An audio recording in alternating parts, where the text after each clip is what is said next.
Na sección do libro presentamos hoxe unha novela gótica, así é como a define o seu autor. Así que lle parece se nos adentramos na Vila das Ánimas?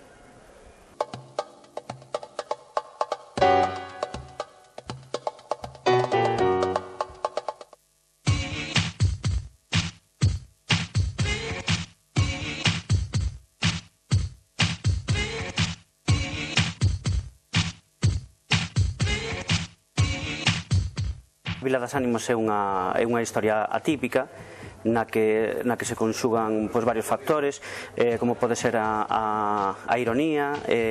o paso do tempo, a pérdida dos sinais de identidade das persoas individuais, todo adubiado cun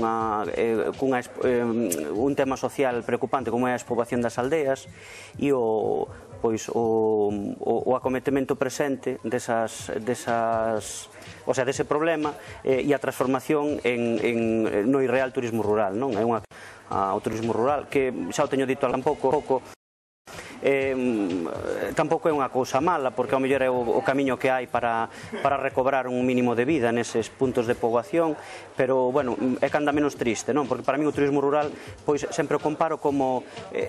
vivir nun piso que dé ao patio de luces e pegar un póster do Caribe na ventana, non? Algo así.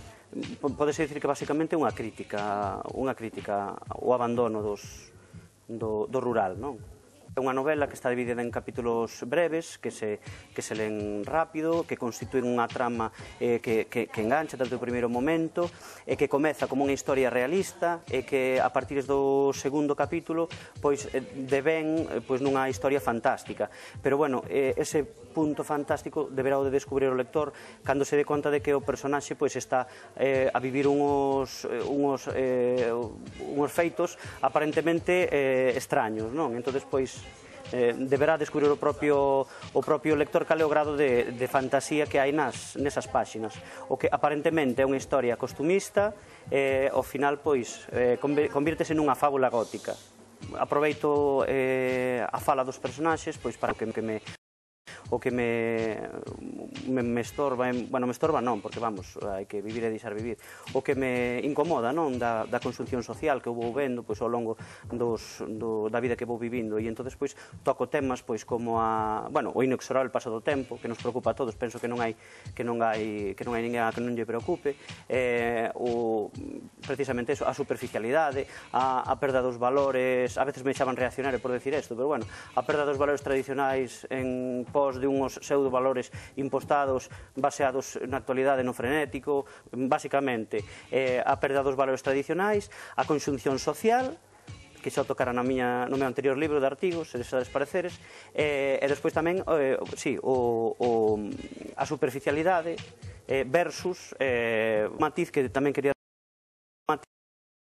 tamén quería reseñar, iso que tamén se destaca, sobre todo se pode extraer como unha ensinanza do libro, o feito de que as lembranzas, que a ver se moita xente se decata, que a lembranzas é o único equipaxe que nos imos levar cando nos chegue o momento de que a dama negra nos faga unha visita, non? Son dúas tramas, non?, que se entrelazan entre elas. A trama real está ambientada así, aquí na cidade de Ourense, e a fantástica nunha aldea que se chama Quintela do Pombal, que é outro asunto de calquera aldea, non? Ainda que non se queira o pouso das lecturas e das vivencias, zumega e ao final acaba estampado na prosa. O sea que, por moito que se quere decir,